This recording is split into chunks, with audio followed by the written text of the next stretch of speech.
হাত কাটা লাগবে, সবারই পাও কাটা লাগবে। ধরবে কারে? নিজেরাই তো বড় বড় চুর, তো ধরবে কারে? এই জন্য হঠাৎ করে ছোট ছোট চুর যেগুলি ধরা খায়, তখন এদের বিচার ওরা করবে কেমন? ওরা নিজেরাই জেনে, আরে ছোট চুরের বিচার করে লাভ কি? ওর চাইতে বড় চুর তো আমরা নিজেরাই, ছোট চুরের কি বিচার করব? এটার কোনো গুরুত্ব পায় না। গুরুত্ব পাবে কেমনে? গুরুত্বটা আসবে কিভাবে? তখন এটারে লামসাম করে বাস দমায় রাখতে রাখতে কিছুদিন পরে মানুষ ওটা ভুলে যায়। আর বাংলাদেশের রাজনীতির অবস্থা তো এরকম যে কয়েকদিন পর পর এক একটা ইস্যু তৈরি করে, একটা দিয়ে আরেকটাকে ঢেকে দেয়।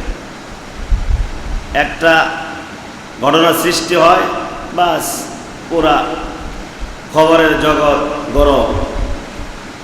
এটা 2-4 দিন চলতে চলতে পরে নতুন করে আরেকটা হঠাৎ করে বের করে ফেলায় নিজেরাই। পরে আগেরটার কথা ভুলে যায়, নতুন খবর ব্যাপকভাবে প্রচার হয়, আগেরটা শেষ।